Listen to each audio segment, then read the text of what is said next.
alasan saya mengundurkan diri adalah ada proses hukum yang dihadapi dan saya seharusnya menghadapi secara serius.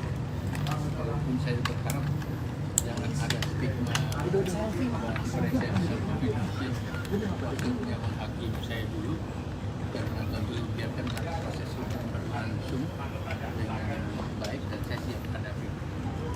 Saya meniti karir mulai dari lurah, camat.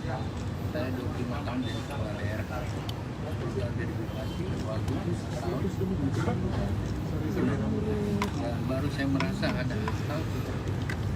Oleh karena itu saya butuh waktu. Kenapa?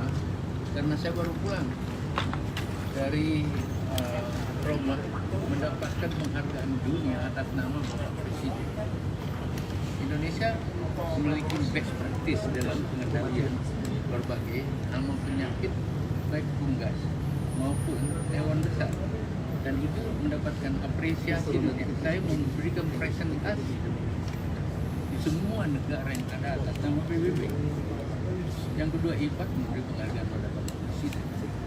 Dan 3 tahun ini bantalan ekonomi, boleh dibuka datanya. Download Tribun X sekarang, menghadirkan lokal menjadi Indonesia.